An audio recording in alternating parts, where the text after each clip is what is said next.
Good evening everyone.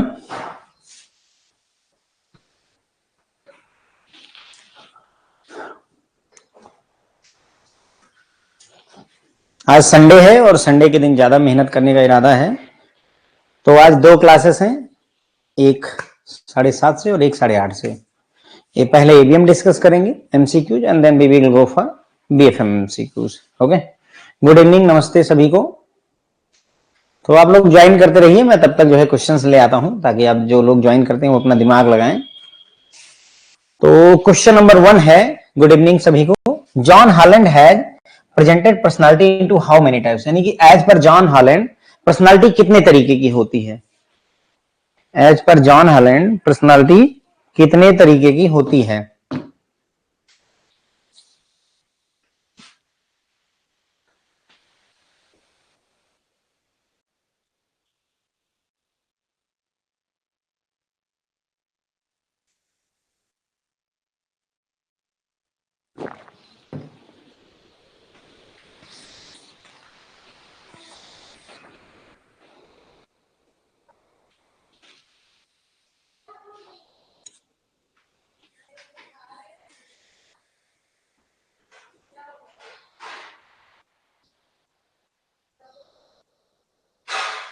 Good evening सभी को, नमस्ते, गुड इवनिंग।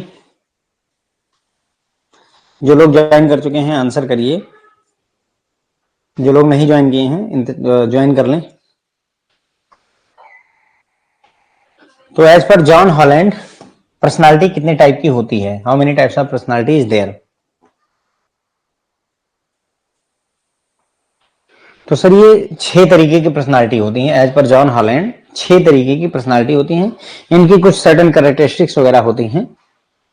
तो ये देखिए 6 तरीके की पर्सनालिटी की जो बात की थी जॉन हॉलैंड ने, realistic, investigative, social, conventional, enterprising, artistic, इतने तरीके की जो है पर्सनालिटी होती हैं। हर एक की अपनी खासियत होती है और हर एक व्यक्ति अलग तरीके का काम करता है। जैसे अगर आपको मैं बोलूं कि कोई म्यूजिशियन बनेगा तो उसकी आर्टिस्टिक पर्सनालिटी है। अगर मैं बोलूं जो है, होली से पहले हुआ था सर जो है पहला पार्ट चैप्टर नंबर 12 का, अभी पार्ट 2 डिस्कस कर रहे हैं। ठीक है, अगर कोई सामाजिक कार्यकर्ता है, ब्लड डोनेशन कैंप वगैरह चलाता है, तो वो सोशल टाइप की पर्सनालिटी का मालिक होगा। ठीक है, फिर आती है अगला question, which type of personality prefer ambiguous and unsystematic activity that allowed creative expression.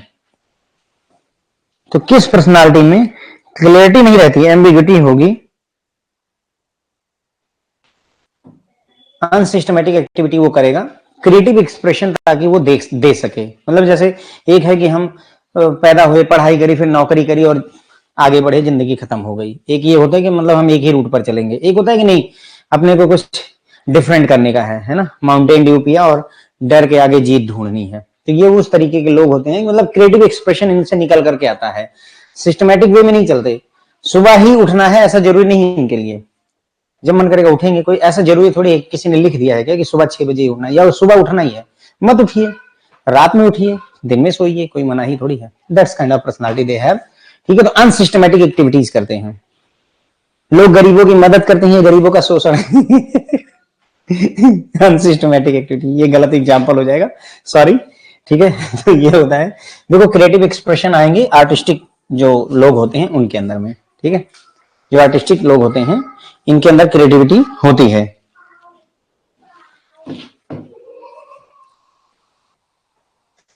Prefer ambiguous and unsystematic that allow creative expression. ठीक है,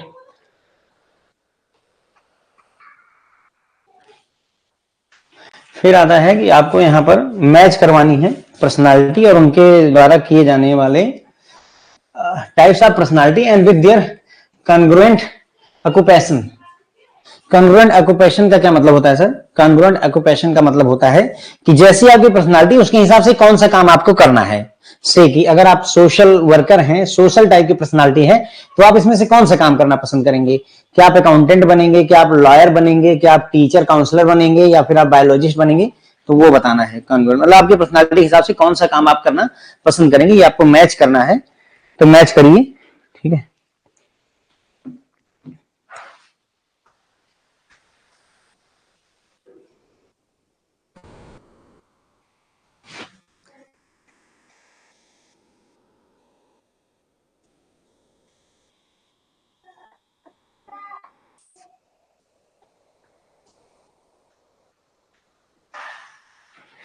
मैच करके बताइए, जैसे ए का क्या होगा, बी का क्या होगा, लाइक दैट।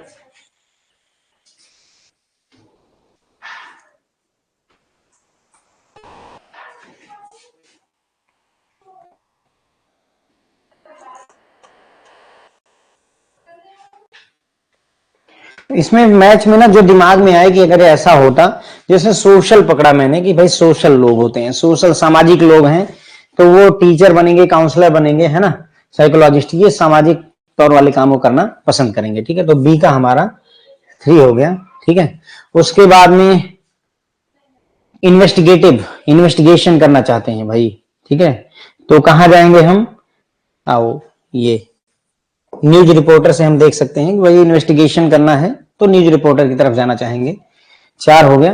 कन्वेंशनल में भाई अकाउंटेंट वगैरह आते हैं, कारपोरेट मैनेजर, कि यही करना है। ठीक है, उसके बाद में इंटरप्राइजिंग जो लोग होते हैं, ये मेहनती वाले होते हैं, लॉयर हो गए, रियल एस्टेट के एजेंट हो गए, पब्लिक रिलेशन स्पेशलिस्ट, बिजनेस संभालने वाले, लाइक दैट। ओके, तो ये हो जाएगा हमारा आंसर। ठीक है, ध्यान रखें, तो हमारा ए हो जाएगा आंसर इसमें, पहले का 4, दूसरे का 3, तीसरे का 1 और चौथे का 2। ठीक है, मैं यहाँ पर लिस्ट भी दे देता हूं आपको थोड़ा सा, है ना। 4 तरीके की पर्सनालिटी की हमने बात की, टोटल 6 हैं। 4 तरीके की बात की। देखो, इन्वेस्टिगेटिव जो होते हैं, ऐसी एक्टिविटी जिसमें थिंकिंग वगैरह लगी होती है, उसको पसंद करते हैं। इनकी पर्सनालिटी में क्या होता है, एनालिटिकल होते हैं, ओरिजिनल होते हैं, क्यूरियस होते हैं, इंडिपेंडेंट होते हैं। ये क्या बनते हैं इन्वेस्टिगेटिव वाले, बायोलॉजिस्ट बनते हैं, इकोनॉमिक्स, मैथमेटिशियन, न्यूज रिपोर्टर वगैरह बनते हैं। ठीक है, फिर आती है सोशल, ये प्रेफर करते हैं एक्टिविटी जिसमें जो है लोगों की मदद करना, लोगों को हेल्प करना, आगे बढ़ाने में मदद करने जैसा होता है।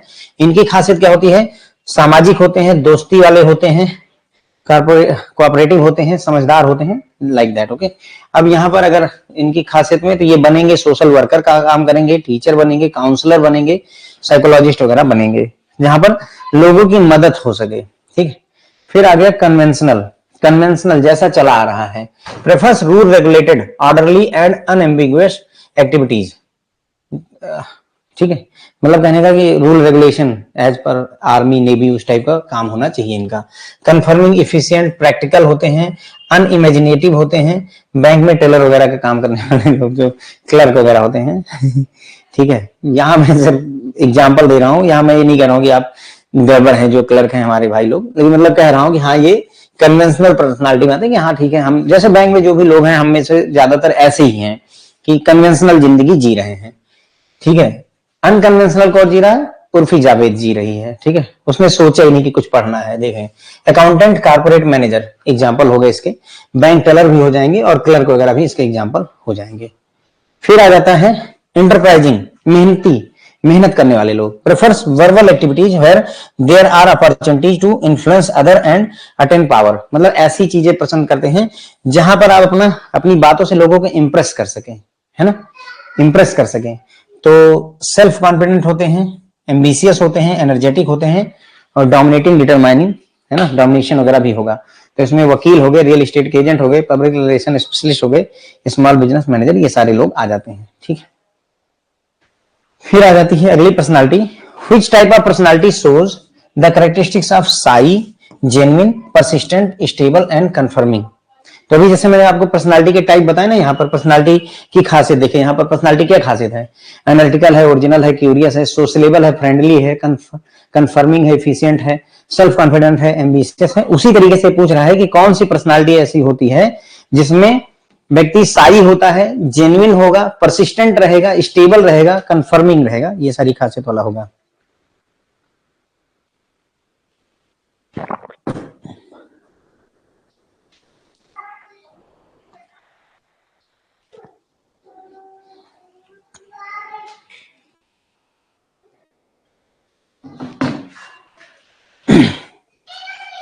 तो अभी देखो, सोशल हमने देखा था, है ना, कन्वेंशनल हमने देखा था, इन्वेस्टिगेटिव देखा था, इनमें से कोई भी नहीं आ रहा है। तो अगर वैसे भी लॉजिकली देखना चाहो अभी मौके पर, तो हम रियलिस्टिक आंसर कर ही सकते हैं। पिछले क्वेश्चन से मैच करवाएं तो yes, answer will be realistic. तो ये रही रियलिस्टिक में। देखो, रियलिस्टिक पर्सनालिटी के जो लोग होते हैं, प्रेफर करते हैं फिजिकल एक्टिविटी जिसमें स्किल की जरूरत होती है, स्ट्रेंथ की जरूरत होती है, कोऑर्डिनेशन की जरूरत होती है। ठीक है, ये साई होते हैं, जेन्युइन होते हैं, परसिस्टेंट, स्टेबल होते हैं, कंफर्मिंग, प्रैक्टिकल होते हैं। क्या बनते हैं ये, मैकेनिक बन जाते हैं, ड्रिल प्रेस ऑपरेटर बन जाते हैं, असेंबली लाइन वर्कर बन जाते हैं, किसान बन जाते हैं, ये सब लोग रियलिस्टिक में आते हैं। ये एज पर जॉन हॉलैंड है। ओके, जॉन हॉलैंड ऐसा बोलते हैं कि पर्सनालिटी के हिसाब से लोग ऐसा बिजनेस या ऐसा वर्क चुनेंगे। फिर है अगला question, which type of personality performs convert occupation of painter, musician and writer. यानी बोल रहे हैं कि कौन जो है पेंटर, म्यूजिशियन और राइटर बनता है इसमें से, इंटरप्राइजिंग, सोशल, आर्टिस्टिक या कन्वेंशनल। कौन से लोग हैं जो पेंटर बनते हैं, राइटर बनते हैं, म्यूजिशियन बनते हैं?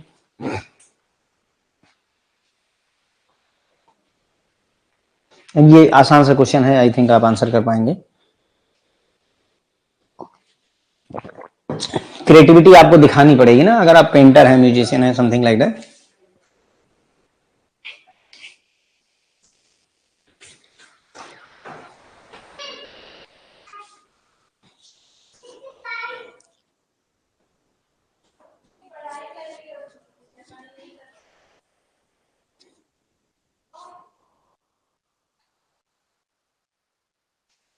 तो सर ये लोग होते हैं आर्टिस्टिक टाइप के। कैसे होते हैं सर? आर्टिस्टिक लोग होते हैं।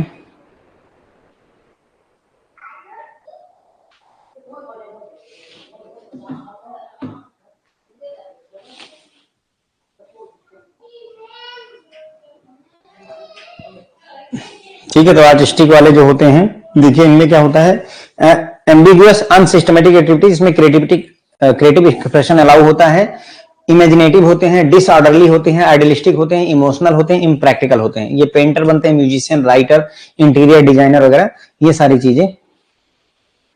हाँ, वो एक्रूअल सिस्टम वाला गड़बड़ हो गया था, इसीलिए कल मैंने उस क्वेश्चन को छोड़ दिया था सर। क्वेश्चन नंबर 4 जो है, पिछले कल जो क्लास हुई थी, चैप्टर नंबर, मैं बीएफए में उसको करेक्ट करवा दूंगा सर। बीएफए में गड़बड़ हुई है, आज की क्लास में उसको मैं क्लियर करवा दूंगा, मैं माफी चाहूंगा। Question number 6, which of the following are the predominant traditional HR approaches for managing diversity at workplace। यानी अगर डाइवर्सिटी एट वर्क प्लेस आप मैनेज करना चाहते हो तो क्या क्या अप्रोच आप अपना सकते हैं, सवाल ये है। Diversity at work place,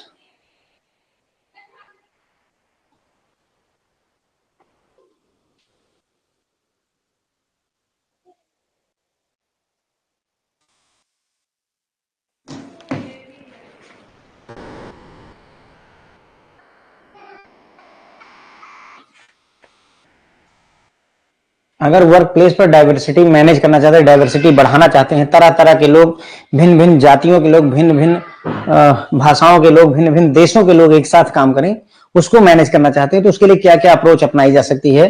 diversity enlargement, diversity enhancement, cultural audits और डाइवर्सिटी सेंसिटिविटी। तो आपको बताना है इनमें से कौन सी अप्रोच हम अपना सकते हैं।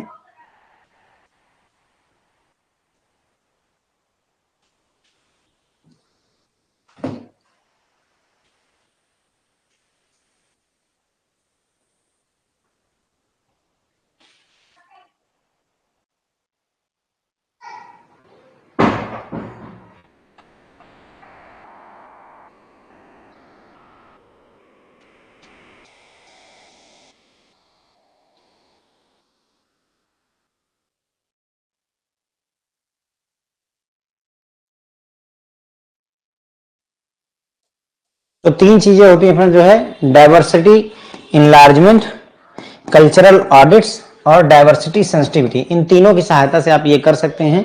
तो आंसर हो जाएगा 1, 3 और 4।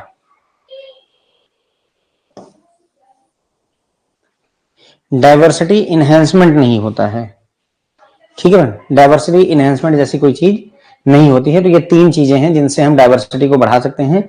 डाइवर्सिटी को इनलार्ज कर दीजिए, डाइवर्सिटी सेंसिटिविटी का यूज करिए, या फिर कल्चरल ऑडिट करो, जिससे आपको पता चल सके कितने टाइप के लोग आपके पास मौजूद हैं। ठीक है, तो ध्यान रखिए आंसर हमारा सी है। इसका आंसर क्या है? सी। क्वेश्चन नंबर 7 है, which of the following act provides prevention of discrimination on the ground of gender against women. मतलब जेंडर की, मतलब वोमेन होने की वजह से किसी तरीके का डिस्क्रिमिनेशन ना हो, इसके लिए प्रोटेक्शन या प्रिवेंशन कौन सा एक्ट प्रोवाइड करता है?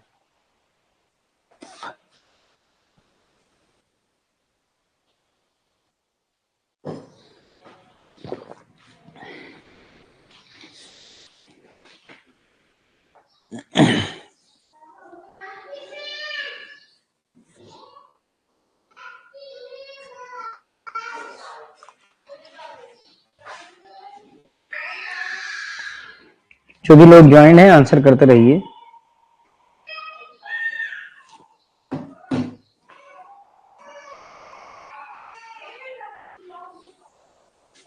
तो किस एक्ट में जेंडर के ग्राउंड पर जो है डिस्क्रिमिनेशन को रोका गया था, प्रिवेंट किया गया था? तो ये हुआ सर इक्वल रेन्यूमरेशन एक्ट 1976 के तहत। इक्वल रेन्यूमरेशन एक्ट में क्या हुआ कि चाहे लेडीज हो और चाहे जेंट्स हो, दोनों को बराबर सैलरी दी जाएगी, ये बात कही गई। तो ये एक्ट क्या करता है, जेंडर की वजह से किसी तरीके का डिस्क्रिमिनेशन ना हो उसको रोकता है। कौन सा? Equal remuneration act. रेन्यूमरेशन मतलब मेहनताना होता है, बराबर मेहनताना मिलेगा, चाहे बैंक पीओ लड़का हो या लड़की हो, सैलरी सबकी सेम होगी, ये बोलता है equal remuneration act 1976। Question number 8 है, the government of India has made amendment in which act to improve the status of women in society. समाज में वुमेन का स्टेटस सुधरे उसके लिए कौन से एक्ट में अमेंडमेंट किया है गवर्नमेंट ऑफ इंडिया ने?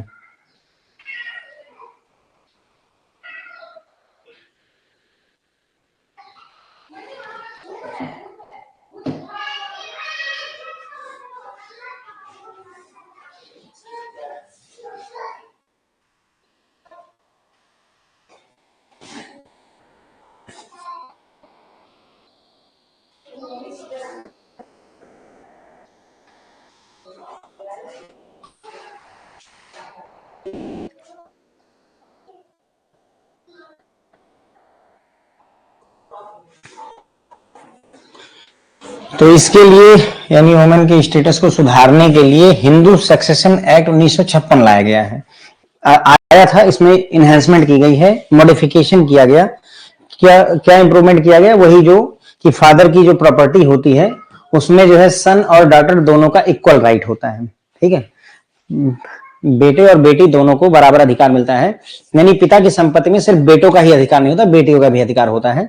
ऐसा ये एक्ट जो है आपका बोलता है, हिंदू सक्सेशन एक्ट 1956 में जो मॉडिफिकेशन किया गया है। इसमें भी शर्त होती है कि जो फादर की द्वारा अर्जित संपत्ति होगी, एंसेस्ट्रल प्रॉपर्टी, यानी कि पिता को जो विरासत में मिली है वही जो है उसी में दोनों का इक्वल अधिकार होता है। थोड़ा ज्यादा डिटेल में बता दे रहा हूं, जरूरत नहीं है, पर जान लीजिए।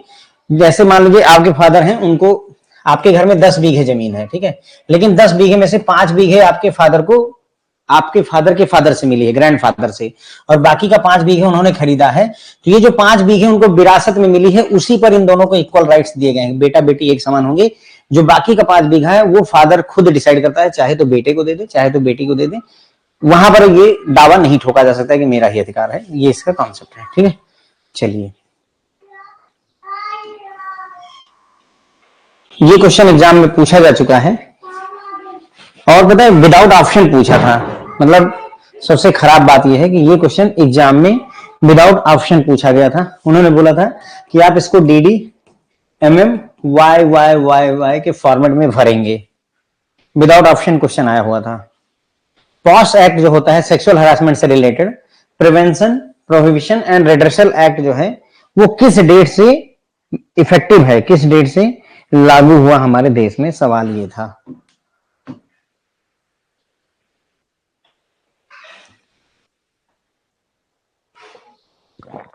तो किस डेट से ये फोर्स में आया है POS act?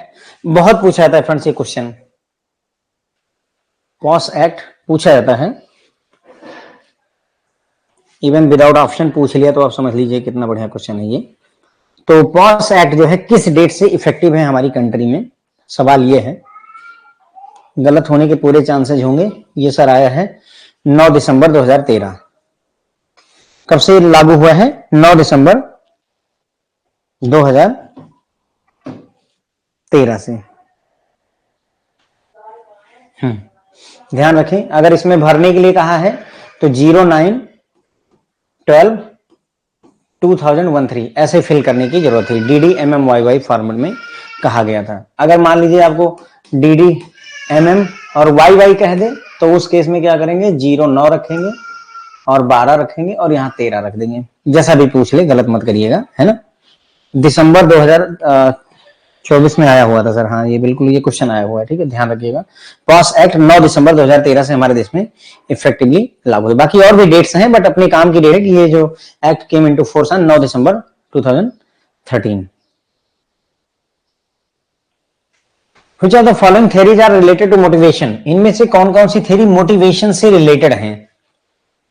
Content theories, process theories, development theories, contemporary theories. हाँ ललित सर, दिसंबर में आया हुआ था, बिल्कुल आया था। तो कौन सी थ्योरी जो है मोटिवेशन से रिलेटेड है?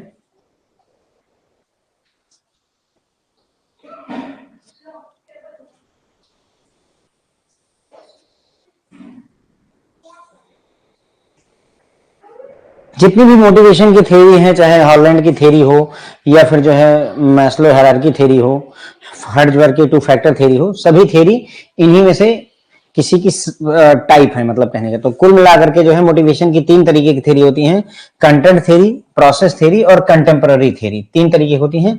Development theory is not there, है ना।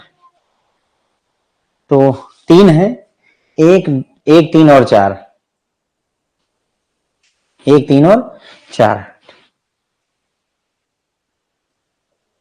ये देखिए 3 मेन थ्योरीज कैटेगराइज, जिनमें से आपकी कंटेंट थ्योरी हो गई, प्रोसेस थ्योरी हो गई और कंटेम्पररी थ्योरी हो गई। ये 3 तरीके की थ्योरी होती हैं एज पर नवाज सैफ एंड खान। ठीक है, तो 10 क्वेश्चन हो गए हैं, मैं इनको आपको रिवाइज करवाता हूं। जो लोग नए ज्वाइन किए हैं, लेट ज्वाइनर्स, उनके लिए फिर हम जो है दोबारा से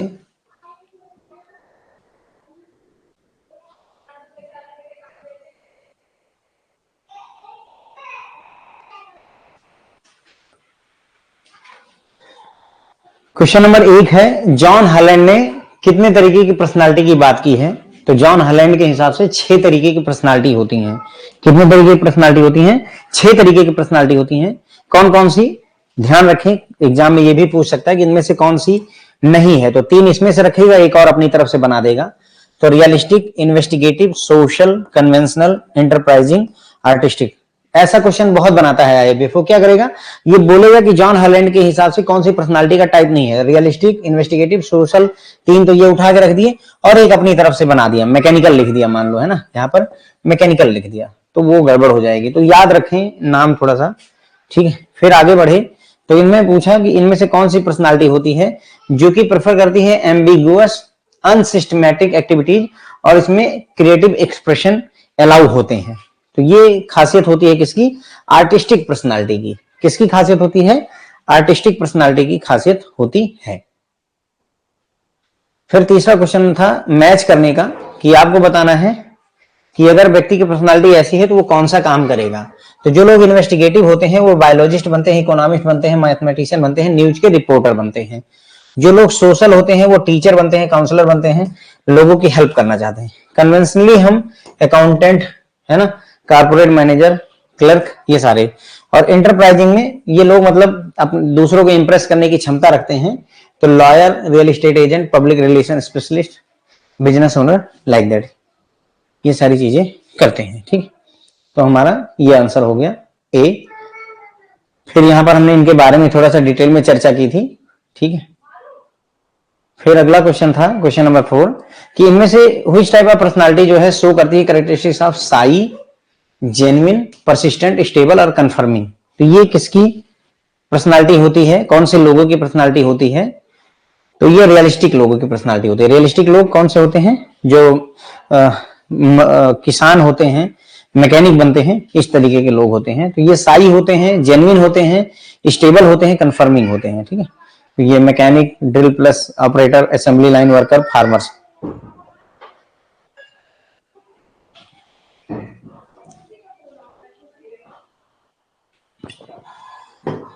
फिर था which type of personality perform congruent occupation of painter, musician और राइटर। तो कौन से लोग पेंटर, म्यूजिशियन या राइटर बनते हैं? तो जो लोगों के अंदर में ये प्रतिभा होती है, ऐसी पर्सनालिटी होती है आर्टिस्टिक वाली, यही लोग जो है पेंटर, म्यूजिशियन या राइटर बनते हैं। फिर हमने देखा कि अगर कल्चर मतलब जो है वर्क प्लेस पर डाइवर्सिटी को अगर आप बढ़ाना चाहते हैं, मैनेज करना चाहते हैं, तो उसके लिए क्या क्या विकल्प हैं? Diversity enlargement, cultural audit, diversity sensitivity. ये 3 तरीके होते हैं। Diversity enhancement is not there. Okay, तो हमारा 1, 3 और 4 हो जाता है। ठीक है, उसके बाद में किस एक्ट में बात की गई, किस एक्ट में वुमेन के अगेंस्ट में कोई डिस्क्रिमिनेशन ना हो इसकी व्यवस्था की गई। तो ये व्यवस्था की गई इक्वल रिन्यूमरेशन एक्ट 1976 में, क्योंकि इसमें कहा गया कि चाहे महिला हो चाहे पुरुष हो, दोनों को बराबर सैलरी दी जाएगी, किसी तरीके का भेदभाव नहीं किया जाएगा, ये कहा गया इक्वल रिन्यूमरेशन एक्ट में। फिर अगला क्वेश्चन था क्वेश्चन नंबर 8 कि गवर्नमेंट ने कौन से एक्ट में अमेंडमेंट की है ताकि समाज में औरतों की स्थिति को सुधारा जा सके, स्टेटस को सुधारा जा सके। तो उसके लिए हिंदू सक्सेशन एक्ट 1956 को मॉडिफाई किया गया, अमेंड किया गया, और इसमें यह कहा गया कि अब जो है पिता की संपत्ति में बेटे और बेटी दोनों का अधिकार होगा, सिर्फ बेटों का ही अधिकार नहीं होगा।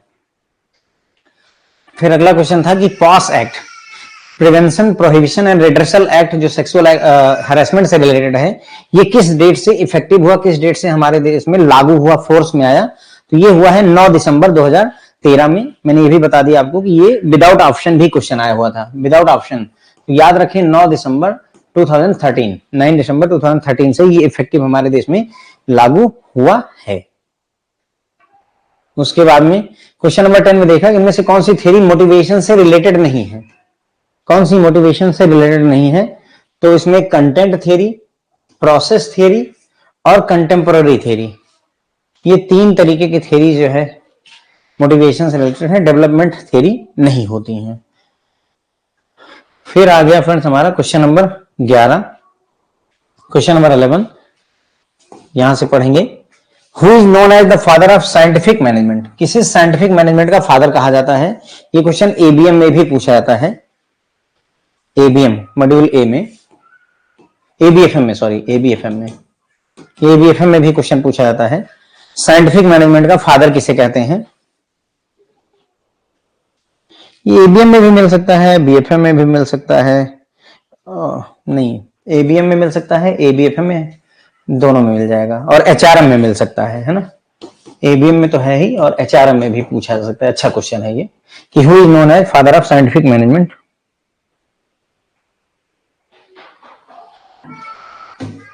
ठीक है, तो एफ डब्ल्यू टेलर को माना जाता है, कई जगहों पर टेलर ही लिखा रहेगा तो भी वो सही है, इनकी जो थ्योरी उसे टेलरिज्म कहा जाता है। एफ डब्ल्यू टेलर है फादर ऑफ साइंटिफिक मैनेजमेंट। फिर आ जाती है बात हमारी अगले क्वेश्चन पे, ये भी क्वेश्चन फ्रेंड जो है एग्जाम में पूछा जा चुका है, रेबल हाइपोथेसिस, दिसंबर 2024 में क्वेश्चन आ चुका है, मैंने लाइव क्लास में पढ़ाया हुआ था और क्वेश्चन डायरेक्ट आया हुआ था। लाइव क्लास मतलब वही 25-25 जो हार्ड क्वेश्चन थे उनमें से एक था। तो रेबल हाइपोथेसिस जो होती है वो क्या होती है?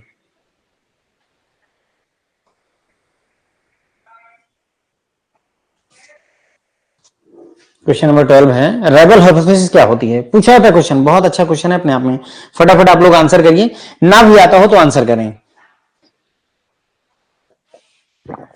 ये तो देखेंगे अगर मान लो एग्जाम में आ जाए और मैं ये गैस लगा रहा हूं तो कम से कम सही बैठ रहा है गैस कि नहीं। Which of the following assumption is called rebel hypothesis?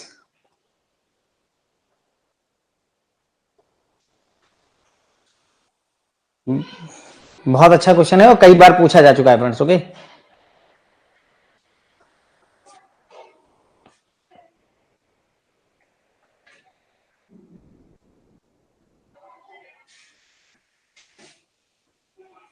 तो देखिए रेबल हाइपोथेसिस बोलता है कि workers would be motivated more by the need for money. मतलब ये रेबल हाइपोथेसिस बोलती है कि अगर व्यक्ति को पैसों की जरूरत होगी तो वो ज्यादा मोटिवेटेड महसूस करेगा, यानी पैसे पाएगा तो मोटिवेटेड फील करेगा। ठीक है, तो नीड फॉर मनी से ही आपका वर्कर मोटिवेटेड फील करता है, यही है रेबल हाइपोथेसिस। पूछा हुआ क्वेश्चन है फ्रेंड्स, ओके, एग्जाम में आया हुआ क्वेश्चन है ये। ठीक है, ध्यान रखिएगा, यानी मनी जो है मोटिवेट करती है वर्कर्स को, ये कहने का मतलब है रेबल हाइपोथेसिस का। ठीक है, एज पर Maslow's hierarchy of need which of the following needs are not identified in order of hierarchy. Maslow need of hierarchy of need में पांच नीड होती हैं, 5 नीड्स आर देयर, तो इनमें से कौन सी नहीं आती है? Psychological, social, mental, self actualisation.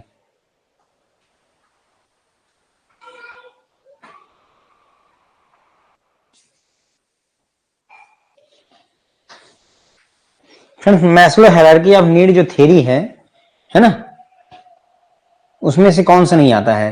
Psychological, social, mental और सेल्फ एक्चुअलाइजेशन, 5 नीड होती हैं।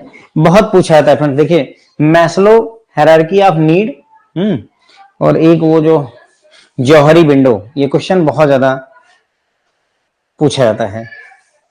तो साइकोलॉजिकल नीड होती है, इसमें गलत नहीं होना चाहिए मेरे ख्याल से आपका। मेंटल नीड जैसी कोई चीज नहीं होती है। साइकोलॉजिकल, सोशल, सेल्फ एक्चुअलाइजेशन, ये सारी चीजें होती हैं, है ना। ये है साइकोलॉजिकल नीड्स, सेफ्टी या security need, social need, self esteem need और सेल्फ एक्चुअलाइजेशन नीड। इनका क्रम भी पूछा जाता है फ्रेंड्स। ये क्वेश्चन मतलब आप ऐसे समझ लीजिए कई तरीकों से पूछा गया है, इनका क्रम भी पूछते हैं। दे आस्क द मतलब सीक्वेंस कि पहली नीड कौन सी, बेसिक नीड कौन सी है, फिजियोलॉजिकल नीड यानी रोटी कपड़ा और मकान की, और जो हाईएस्ट नीड है सेल्फ एक्चुअलाइजेशन नीड होती है। ओके, तो इनका क्रम भी याद रखें। ओके, कौन कौन सी नीड है वो याद रखें, इनका क्रम याद रखें। बहुत बार क्वेश्चन, मतलब आप ऐसा समझ लीजिए कि फ्री का नंबर है, ये आएगा ही आएगा।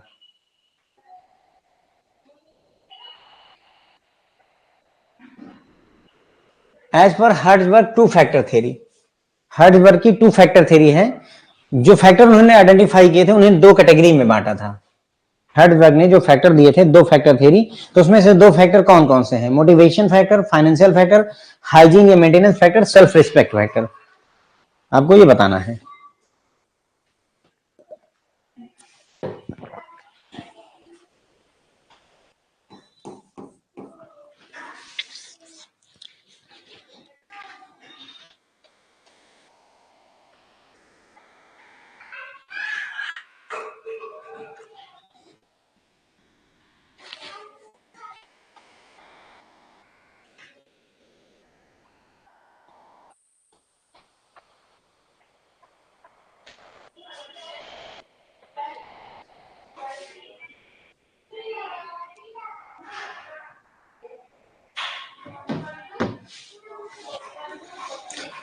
तो हर्ट्जबर्ग थ्योरी के हिसाब से 2 फैक्टर होते हैं, एक मोटिवेशनल फैक्टर होता है और दूसरा हाइजीन फैक्टर या उसी को मेंटेनेंस फैक्टर कहा जाता है।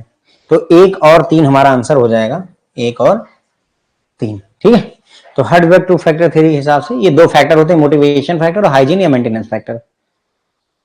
मोटिवेशनल फैक्टर, हाइजीन या मेंटेनेंस फैक्टर 2 होते हैं। तो हर्ट्जबर्ग ने 2 तरीके के फैक्टर की बात की, हाइजीन फैक्टर और मोटिवेशनल फैक्टर। तो मोटिवेशनल फैक्टर में कितने फैक्टर आते हैं? मोटिवेशनल फैक्टर में कितने फैक्टर आते हैं as per Herzberg? How many factors are included in Herzberg motivational factor?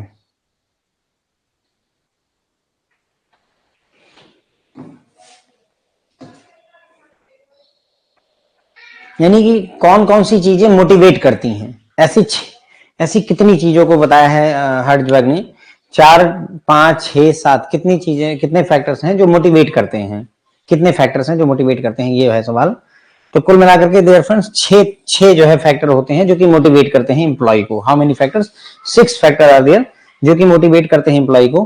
ठीक है, ये हैं, देखो यहां पर 6 सच फैक्टर की बात की थी हर्ट्जबर्ग ने। रिकॉग्निशन से आदमी मोटिवेट होता है, एडवांसमेंट से होता है, रिस्पॉन्सिबिलिटी से होता है, अचीवमेंट से होता है, पॉसिबिलिटी ऑफ ग्रोथ से होता है, वर्क इटसेल्फ से होता है। तो 6 फैक्टर की बात की थी मोटिवेशन, किसी व्यक्ति को मोटिवेट करने के लिए। हर्ट्जबर्ग ने कहा कि ये 6 फैक्टर हैं जो उसे मोटिवेशन प्रोवाइड करते हैं, recognition, advancement, responsibility, achievement, possibility of growth, work itself. ठीक, तो बस यहीं पर 15 क्वेश्चन हो गए फ्रेंड्स हमारे। मैं आपको क्वेश्चन नंबर 11 से दोबारा रिवाइज करवा देता हूं, आफ्टर दैट क्लास ड्रॉप कर सकते हैं आप। ठीक है, तो क्वेश्चन नंबर 11 था कि किसे साइंटिफिक मैनेजमेंट का फादर कहा जाता है? तो FW टेलर को माना जाता है। ध्यान रखें ये क्वेश्चन आपको ABM में है, ABFM में भी मिल सकता है मॉड्यूल A में, और HRM में भी मिल सकता है ये क्वेश्चन। ठीक है, FW टेलर साइंटिफिक मैनेजमेंट। उसके बाद में फिर देखा कि रेबल हाइपोथेसिस क्या है। What is rabble hypothesis? तो worker would be motivated more by the need of money. जब उनको पैसों की जरूरत होगी तो वो ज्यादा मोटिवेटेड महसूस करेंगे, यानी पैसे से मोटिवेशन आता है, ये बोलता है रेबल हाइपोथेसिस। तो हमारा आंसर हो जाएगा बी। पूछा जाता है रेबल हाइपोथेसिस, एग्जाम में पूछा हुआ क्वेश्चन है। फिर हमने देखा कि मैस्लो हायरार्की नीड जो होती है उसमें 5 नीड होती हैं, फिजियोलॉजिकल होती है, सोशल होती है, सेल्फ एक्चुअलाइजेशन होती है, मेंटल नीड नहीं होती है। कौन सी? Mental need is not there. Okay, तो 3 ये हो गए। तो 5 कौन से हैं? फिजियोलॉजिकल नीड, सेफ्टी या security need, self esteem need, self actualisation need, social need बीच में रह गई थी। ठीक है, तो इनका ऑर्डर भी मायने रखता है। Physiological need, safety need, social need, self esteem need, self actualisation need, ये मायने रखता है। ठीक, उसके बाद में सीक्वेंस याद रखें। फिर हमने देखा हर्ट्जबर्ग 2 फैक्टर थ्योरी है, तो 2 फैक्टर कौन कौन से? मोटिवेशनल फैक्टर और दूसरा हाइजीन या मेंटेनेंस फैक्टर। 2 फैक्टर कौन से? मोटिवेशन फैक्टर, फिर हाइजीन या मेंटेनेंस फैक्टर। ये 2 फैक्टर होते हैं हर्ट्जबर्ग थ्योरी में। फिर हमने देखा कि कितने फैक्टर हैं जो मोटिवेशन का काम करते हैं। मोटिवेशन फैक्टर में 6 फैक्टर आते हैं। कितने? 6 फैक्टर आते हैं जो कि एम्प्लॉय को मोटिवेट करते हैं। कौन कौन से 6 फैक्टर हैं? तो यहां पर हमने देखा, किसी को रिकॉग्नाइज कर दिया जाए कि बहुत अच्छा काम किया आपने, किसी को आगे बढ़ा दिया जाए, एडवांसमेंट मिले, किसी को रिस्पॉन्सिबिलिटी सौंपी जाए कि तुम्हें ही सब कुछ देखना है, कोई अचीवमेंट हो जाए, ग्रोथ होने की उम्मीद रहे, पॉसिबिलिटी हो, और जो काम कर रहा है उसकी वजह से। तो ये सभी जो है आपको फायदा पहुंचाते हैं। ठीक है सर, तो बस अपनी क्लास यहीं पर एंड होती है। अगर आप चाहें तो क्लास ड्रॉप कर सकते हैं। हम जो है अगली क्लास 8:30 पर होगी बीएफएम की। क्वेश्चन नंबर 1 से 10 तक मैं रिपीट कर चुका हूं, 11 से 15 दोबारा से रिपीट कर दिया है। प्लीज जो है रिकॉर्डेड सेशन देख लीजिएगा, मैं आपसे रिक्वेस्ट करूंगा। ठीक है सर, तो 8:30 पे मिलते हैं बीएफएम की क्लास में।